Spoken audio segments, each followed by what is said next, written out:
nga le ni ruk ran roi tu te pol ken an pastor speaker le an upa hem haya speaker te pahnih mangin kem electric nota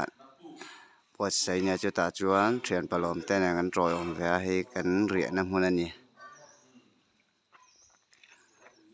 electric not na tial hi an hall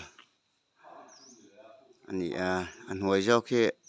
Sunday School Hall number 1 nia achung che hi 2 ania lai chung zawk hi committee room ania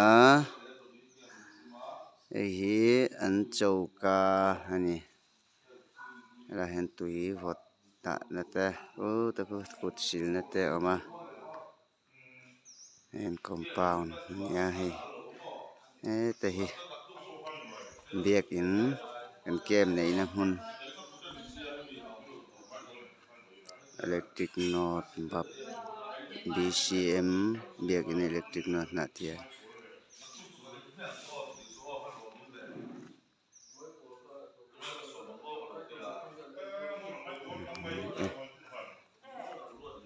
chiang deuh in kan lan tirang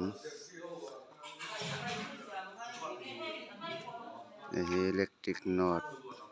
ran lai ding lam mami hi an ria na in te ani de ninga November ninga le ni ruk thleng roi tu te ken me kani ei hriat ve reng na tan an da tha ve nge